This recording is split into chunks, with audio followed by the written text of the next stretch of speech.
నిజామాబాద్కు చెందిన rowdy sheeter Riyaz పోలీసుల చేతిలో ఎన్కౌంటర్కు గురయ్యాడు. కాగా కానిస్టేబుల్ని హత్య చేసిన నిందితుడు పోలీసుల చేతికి చిక్కాడు. అయితే రియాజ్కు గాయాలు కావడంతో ఆసుపత్రికి తరలించారు. ఆ సమయంలో పోలీసుల నుంచి గన్ లాక్కోవడంతో పాటు మరో కానిస్టేబుల్ పై దాడికి ప్రయత్నించాడు నిందితుడు. దీంతో పోలీసులు ఎన్కౌంటర్ చేశారు. మరి అసలు రియాజ్ ఎవరు? కానిస్టేబుల్ ను ఎందుకు హత్య చేశాడు? అసలు ఏం జరిగిందనేది ఇప్పుడు చూద్దాం. నిజామాబాద్ పట్టణంలో విధి నిర్వహణలో ఉన్నటువంటి సిసిఎస్ కానిస్టేబుల్ ప్రమోద్ ను రౌడీ షీటర్ షేక్ రియాజ్ అత్యంత దారుణంగా కత్తితో పొడిచి హత్య చేశాడు. వాహనాల చోరీ కేసులో రియాజ్ ను అదుపులోకి తీసుకున్నారు కానిస్టేబుల్ ప్రమోద్.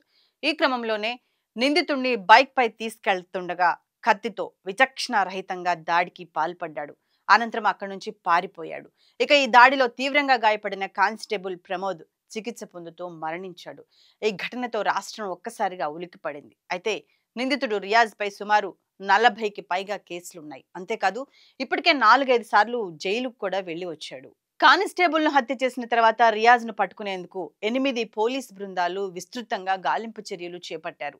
ఈ నేపథ్యంలో సారంగపూర్ వద్ద నిందితుడిని అదుపులోకి తీసుకున్నారు పోలీసులు. ఈ క్రమంలోనే గాయాలు కావడంతో నిజామాబాద్ ప్రభుత్వ ఆసుపత్రికి తరలించారు. అయితే ఆసుపత్రి నుంచి ఎలాగైనా తప్పించుకోవాలని భావించిన రియాజ్ ఓ ఏఆర్ కానిస్టేబుల్ నుంచి గన్ లాక్కునేందుకు ప్రయత్నించాడని తెలుస్తోంది. ఈ క్రమంలోనే నిందితుడిపై పోలీసులు కాల్పులు జరిపారు. ఈ కాల్పుల్లో తీవ్రంగా గాయపడిన రియాజ్ జీజీహెచ్ లో చికిత్స పొందుతూ ప్రాణాలు కోల్పోయాడు. రియాజ్ ఎన్కౌంటర్ పై రాష్ట్ర డీజీపీ శివధర్ రెడ్డి స్పందించారు. గన్ లాక్కున్న రియాజ్ కాల్పులకు పాల్పడి ఉంటే ఆసుపత్రిలో ఉన్న అమాయక ప్రజలు ప్రాణాలు పోయి ఉండేవన్నారు. అందుకే పోలీసులు సమయస్ఫూర్తితో ఈ నిర్ణయం తీసుకోవాల్సి వచ్చిందన్నారు. అలాగే రియాజ్ చేతిలో గాయపడ్డ కానిస్టేబుల్ ఆసిఫ్ కు హైదరాబాద్ లో చికిత్స అందిస్తున్నట్లు తెలిపారు. ఈ క్రమంలోనే నిందితుని చేతిలో ప్రాణాలు కోల్పోయిన కానిస్టేబుల్ ప్రమోద్ కుటుంబానికి పోలీస్ శాఖ అండగా ఉంటుందని తెలిపారు. బాధిత కుటుంబానికి ₹1 కోటి ఆర్థిక సాయంతో పాటు ఒకరికి ప్రభుత్వ ఉద్యోగం ప్రకటించారు. రియాజ్ ఎన్కౌంటర్ ను ప్రజలు హర్షం వ్యక్తం చేస్తున్నారు. ఇలాంటి నేరస్తుల పట్ల పోలీసులు కఠినంగా వ్యవహరించాల్సిందేనని అభిప్రాయాన్ని వ్యక్తం చేస్తున్నారు. ఎవరైనా సరే నేరం చేయాలంటే ఖచ్చితంగా 1కి 10 సార్లు ఆలోచించాల్సిందే.